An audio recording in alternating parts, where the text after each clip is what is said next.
Hi dear students, welcome back to SS Mindmat channel. நம்ம last வீடியோவில் SAS and CPCT concurrence rules வச்சு ஒரு example சம்ஸ்லாம் பார்த்தோம். அதுக்கு முன்னாடி என்ன பார்த்தோம்னா ASA கான்கரன்ஸ் ரூல்ஸ் பற்றி பார்த்துட்டோம்.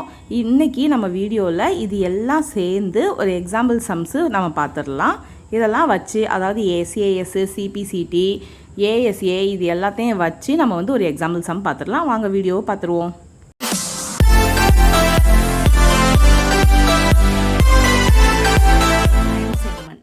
AB வந்து CDக்கு பேரலாக இருக்குது சரியா. அப்புறம் O is the mid point of AD. ஓன்றது மிட் பாயிண்ட் ஆஃப் AD. இதெல்லாம் ஆக்சுவலாக ஹிண்ட்டு. அது நான் செய்யும்போது என்னென்னு சொல்கிறேன். இப்போ நம்ம ப்ரூவ் பண்ண வேண்டியது ஷோ தட் என்னென்னா இந்த AOB ட்ரையாங்கிளும் COD ட்ரையாங்கிளும் கான்க்ரூவன்ட்டுன்னு ப்ரூவ் பண்ண சொல்லியிருக்காங்க. இன்னொன்று என்ன சொல்லியிருக்காங்கன்னா O is the mid point of BC. O வந்து அவங்க கொடுத்துருக்கிறது O is the mid point of ADன்னு கொடுத்துருக்காங்க. நம்மளை ப்ரூவ் பண்ண சொல்கிறது O is a mid point of BCன்னு சொல்லியிருக்காங்க. இப்போ இதுக்கெல்லாம் வந்து இன்டைரக்டாக இருக்குது. இதுக்கெல்லாம் நம்ம டைரக்ட் மீனிங் சொல்லிவிட்டு அதுக்கப்புறம் நம்ம எப்படி ப்ரூவ் பண்ணுறதுன்னு பார்ப்போம். முதல்ல என்ன சொல்லியிருக்காங்க, அது ரெண்டு ட்ரையாங்கிளையும் கான்க்ரூவன்ட்டுன்னு சொல்லியிருக்காங்க. ஸோ முதல்ல நான் இந்த ரெண்டு ட்ரையாங்கிளை முதல்ல எடுத்துக்கிறேன். கன்சிடர் முதல்ல இந்த triangle AOB and triangle COD. Okay, இந்த ரெண்டு ட்ரையாங்கிள் எடுத்துக்கிறேன். இப்போ இந்த ரெண்டு ட்ரையாங்கிளையும் கான்க்ரூவன்ட்டுன்னு ப்ரூவ் பண்ணுறதுக்கு நமக்கு சில ரூல்ஸ் தெரியுது. ASA ரூல், இல்லாட்டி SAS ரூல், இந்த மாதிரி AAS ரூல். இந்த 3 ரூல் தான் மெயினாக நமக்கு தெரியும். அந்த 3 ரூலில் இது எப்படி அப்ளை ஆகுதுன்னு பார்ப்போம். சரி, ஓகே. நமக்கானா எப்படின்னா நமக்கு ஹிண்ட் கொடுத்துருக்காங்க இல்லையா, அதை யூஸ் பண்ணி நம்ம செய்யணும். இப்போ ஃபஸ்ட் லைனோட ஹிண்ட்டை பாருங்கள். லைன் லைன் செக்மெண்ட் AB வந்து parallel to CDன்னு சொல்லியிருக்காங்க. O is the mid point of AD அப்படின்னு சொல்லியிருக்காங்க. இது ரெண்டும் ஹிண்ட், அவங்க கொடுத்துருக்க ஹிண்ட்டு. அதை யூஸ் பண்ணி எப்படி பண்ணலான்னு பார்ப்போம். சரி, ஓகே. இப்போது ரெண்டு லைன் வந்து பேரலாக இருக்குதுன்னு சொல்லியிருக்காங்க. இதுக்கு நம்ம ஆல்ரெடி நமக்கு தெரிஞ்ச ஒரு விஷயந்தான். இப்படி ரெண்டு லைன், அதாவது ஒரு ரெண்டு லைன் வந்து பேரலாக இருக்குது அப்படின்னா, இப்படி ஒரு டிரான்ஸ்வர்சல் லைன் போச்சு அப்படின்னா உங்களுக்கு தெரியும், இது நீங்கள் ஆல்ரெடி படிச்சிருப்பீங்க, ஆல்டர்னேட் இன்டீரியர் ஆங்கிள்ஸ் வந்து ஈக்குவலாக இருக்கும். இப்படி ரெண்டு லைன் பேரலாக இருக்குது, ஒரு டிரான்ஸ்வர்சல் லைன் இப்படி போகுது அப்படின்னா, ஒரு டிரான்ஸ்வர்சல் லைன்னா இது பேர் தான் டிரான்ஸ்வர்சல் லைன். இப்படி போகுது, க்ராஸாக இப்படி ஒரு லைன் போகுதுன்னு வச்சுக்குவோம். க்ராஸான்னு இல்லை, ஒரு லைன், ரெண்டு லைனை டச் ஆகி ஒரு லைன் போகுது அப்படின்னா அதோட ஆப்போசிட் ஆல்டர்னேட்டாக இன்டீரியர் ஆங்கிள்ஸ் ஈக்குவலாக இருக்கும். இந்த கான்செப்டை இங்கே அப்ளை பண்ண முடியுமான்னு பாருங்கள். இந்த பேரலல்ன்ற இந்த வார்த்தையை வச்சுட்டு நான் இந்த கான்செப்டை பேரலல்ன்ற வார்த்தையை வச்சுட்டு இந்த கான்செப்டை இதில் அப்ளை பண்ண போகிறேன்.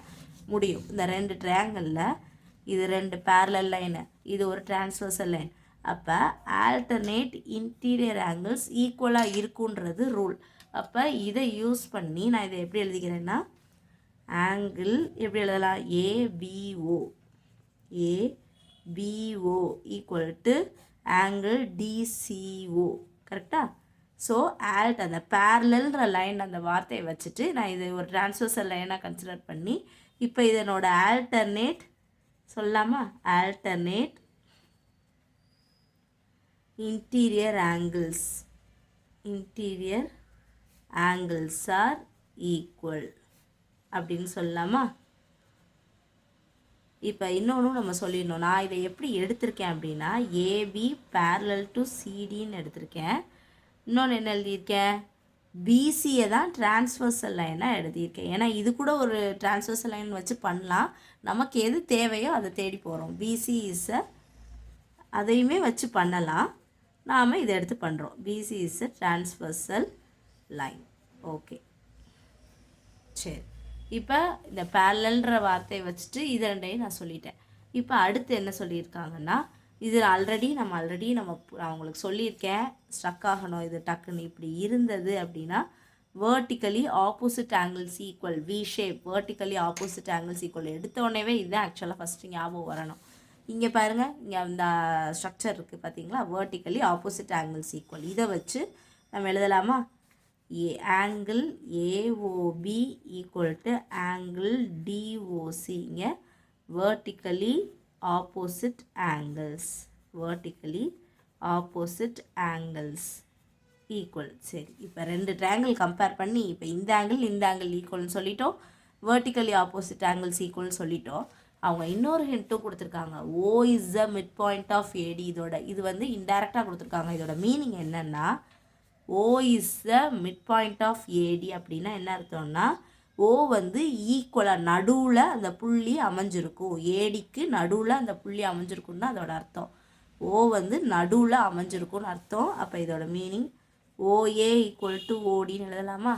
நடுவில் அமைஞ்சிருக்கும்னா அப்போ ஓ நடுவில் அமைஞ்சிருந்ததுன்னா கண்டிப்பாக ஓவும் ஏவும் ஈக்குவல், ஓஏவும் ஓடி ஈக்குவலாக தானே இருக்கும். ஒரு லைனில் நடுவில் புள்ளி இருக்குன்னா இந்த ரெண்டு பக்கம் புள்ளிக்கு இந்த சைடு ஈக்குவலாக தானே இருக்கும். அதை தான் நான் சொல்லியிருக்கேன், ஓஏ ஈக்குவல் டு ஓடி.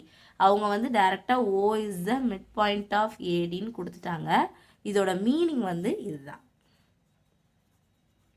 இப்போ நம்ம ட்ரையாங்கிள் கான்க்ரூவன்ட் சொல்கிறதுக்கு எல்லாமே கிடச்சிடுச்சு பாருங்கள். ரெண்டு ஆங்கிள்ஸ் ஈக்குவல்னு சொல்லிட்டோம், இந்த வெர்டிக்கலி ஆப்போசிட் ஆங்கிள்ஸ் ஈக்குவல்னு சொல்லிட்டோம், O is a mid point of ஏடின்னு அவங்களே கொடுத்து ஓஏவும் அதுக்கு சிம்பலைஸ் பண்ணுறதுக்கு தான் இப்படி ஒரு கோடு போட்டிருக்காங்க. ஓஏவும் ஓடியும் ஈக்குவல்னு சொல்லிட்டாங்க. ஸோ இந்த ஆங்கிள் வெர்டிக்கலி ரெண்டு ஆங்கிள்ஸ் ஏதாவது ஒரு கரஸ்பாண்டிங் சைடு சொன்னேன்னா ஓஏ ஓடி ஈக்குவல்னு அவங்களே சொல்லி இன்டெரக்டாக சொன்னதை நம்ம கண்டுபிடிச்சிட்டோம். ஓஏ ஈக்குவல் டு ஓடி, ரெண்டு இந்த ஆங்கிள் வெர்டிக்கலி ஆப்போசிட் ஆங்கிள்ஸ். இது என்ன சொல்லணும்னா இந்த ரெண்டு ஆங்கிள், இந்த ரெண்டு ஆங்கிள் வெர்டிக்கலி ஆப்போசிட் ஆங்கிள், அப்புறம் ஏதாவது ஒரு கரஸ்பாண்டிங் சைடு, ரெண்டு ஆங்கிள் ஏதாவது ஒரு கரஸ்பாண்டிங் சைடு. அப்போ ஏஏஎஸ் எழுதலாமா? ஏஏஎஸ் ரூல் படி இந்த ரெண்டு ட்ரையாங்கிளும் நான் கான்க்ரூவன்ட்னு சொல்லிட்டேன். ஸோ பை ஏஏஎஸ் ஆங்கிள் ஏதாவது ஒரு கரஸ்பாண்டிங் சைடு படி பை ஏ இதுபடி நமக்கு இந்த ரெண்டு ட்ரையாங்கிள்ஸும் கான்க்ரூவன்ட்டு அப்படின்னு நம்ம ப்ரூவ் பண்ணிட்டோம். Triangle AOB congruent to triangle DOC. இதை தான் ஆக்சுவலாக அவங்க ப்ரூவ் பண்ண சொல்லியிருக்காங்க. ட்ரையாங்கிள் ஏஓ ரெண்டு ட்ரையாங்கிளை கான்க்ரூவன்ட்டுன்னு சொல்லுங்கன்னு சொல்லியாச்சு. இப்போ O is also a mid point of BC. இதோட டைரக்ட் மீனிங் என்னது? அப்போ ஓபி ஈக்குவல் டு ஓசி. நாம் என்ன ப்ரூவ் பண்ண சொல்லியிருக்காங்க இதை நம்ம புரிஞ்சுக்கணும். டு ப்ரூவ் செகண்ட் இப்போ நான் சொல்கிறேன், to prove OB equal to OC கரெக்டாக. ஏன்னா இதோட அர்த்தம் இப்போ முன்னாடி தான் நம்ம பார்த்தோம், O is a mid point of BC அப்படின்னு அவங்க சொல்லியிருக்காங்க இல்லையா? டு ப்ரூவ் இதை நான் ப்ரூவ் பண்ண போகிறேன். அப்போ என்ன சொல்கிறாங்கன்னா ஓபியும் ஓசியும் ஈக்குவல்னு, இதை தான் ஈக்குவல்னு அவங்க ஹிண்ட் கொடுத்தாங்க. ஆனால் இதை ஈக்குவல்னு அவங்க சொல்லலை. ஓபியும் ஓசியும் ஈக்குவலாக இருக்குதுன்னு சொல்லி நம்மளை ப்ரூவ் பண்ண சொல்லியிருக்காங்க. இதை நம்ம ப்ரூவ் பண்ணணும்னு அவசியமே இல்லை. ஏன்னா ஆல்ரெடி ஃபஸ்ட்டு நம்ம என்ன ப்ரூவ் பண்ணிட்டோம், ரெண்டு ட்ரையாங்கிளும் கான்க்ரூவன்ட்டுன்னு சொல்லிட்டோம். இதுவுமே கான்க்ரூவன்ட்னா என்ன அர்த்தம்? ரெண்டு ட்ரையாங்கிளும் எக்ஸாக்டாக ஈக்குவலாக இருக்குன்னு தான் அர்த்தம். நம்ம இருக்க சைடை வச்சு ரெண்டு ஆங்கிள் ஒரு சைடை வச்சு கான்க்ரூவன்ட்டுன்னு சொல்லி ப்ரூவ் பண்ணிட்டோம் அப்படின்னா என்ன அர்த்தம்னா, இன்டைரக்ட் மீனிங் என்னென்னா மீதி இருக்க ஆங்கிள்ஸு மீதி இருக்க சைடும் ஈக்குவலாக தான் இருக்கும்னு அர்த்தம். கான்க்ரூவன்ட்டுன்னு ப்ரூவ் பண்ணிட்டாலே அதுதான் அர்த்தம். நம்ம கிடைச்ச ரூல் வச்சு நம்ம ரெண்டு ட்ரையாங்கிள் கான்க்ரூவன்ட்டுன்னு சொல்லிட்டோம்னா சொல்லப்படாத அதை மீன் பண்ணாத மித்த சைடு மித்த ஆங்கிள் மற்ற ஆங்கிள் எல்லாமே ஈக்குவலாக இருக்குன்னு தான் அர்த்தம். இன்டைரக்டாக இது நமக்கு தெரிஞ்சிருந்துருக்கணும். அப்போது நம்ம ஆல்ரெடி ப்ரூவ் பண்ணிட்டோம். Since triangle AOB congruent to triangle DOC, இது பேர் தான் சிபிசிடின்னு சொல்லுவாங்க. ஏன்னா ரெண்டு ட்ரையாங்கிள் கான்க்ரூவன்ட்டு அப்படின்னு நம்ம சொல்லிட்டோம்னாலே ரிமைனிங் இருக்குது கரஸ்பாண்டிங் ட்ரையாங்கிள் ஈக்குவலாக தான் இருக்குன்றது தெரிஞ்சிருக்க வேண்டிய விஷயம். சொன்ன ஆங்கிள்ஸ் சொன்ன சைட்ஸ் தவிர்த்து மீதியை பற்றி என்னென்னா மீதி ஈக்குவலாக தான் இருக்குன்றது நமக்கு தெரிஞ்சிருக்கணும். அப்போ ஆப்வியஸாக ரெண்டு ட்ரையாங்கிள் கான்க்ரூவன்ட்டுன்னு சொல்லிட்டோம். அப்போ இந்த சைடு பற்றி அவங்க சொல்லலைனாலுமே நமக்கு தெரிஞ்சிருக்கும். கான்க்ரூவன்ட்டுன்னு சொல்லிட்டோம்னாலே அப்போ OC equal to OB equal to OC தான். OC equal to OB, OB equal to OC, whatever maybe, அவ்வளோதான். இது ஈக்குவலாக தான் இருக்கும். ஏன்னா ரெண்டு ட்ரையாங்கிள் கான்க்ரூவன்ட்டுன்னு சொல்லிட்டோம் அப்படின்னாலே மீதி சைடு ஆங்கிள்லாம் சொல்லலையேன்னு யாரும் ஃபீல் பண்ண வேணாம். அது ஈக்குவலாக தான் இருக்குன்றது அண்டர்ஸ்டுட். ஆனால் கரெக்டாக அந்த கான்க்ரூவன்ஸ் ரூல் வச்சு நம்ம கரெக்டாக இப்படி ப்ரூவ் பண்ணிட்டா தான் நமக்கு ஈக்குவலாக ஈஸியாக இருக்கும். ப்ரூவ் பண்ணிவிட்டு அப்புறம் அந்த சிபிசிடி ரூல் வச்சு இதை ஈக்குவல் நம்ம சொல்லிக்கலாம். இப்போ இது ஆக்சுவலாக நான் எதை வச்சு சொல்லியிருக்கேன்னா சிபிசிடி அந்த மீதி இருக்க சிபிசிடின்ற ரூல் பற்றி தான். So O is the mid point of BC. சரியா, 2 ஆங்கிள் கான்க்ரூவன்ட் சொல்லிட்டா ரிமைனிங் சைட் சொல்லப்படாத ஆங்கிள் சைட்ஸ்லாம் ஈக்குவலாக தான் இருக்கும். அது பேர் சிபிசிடி ரூல். அதை வச்சு தான் நான் இதை சொல்லி முடிச்சிட்டேன். Thank you friends.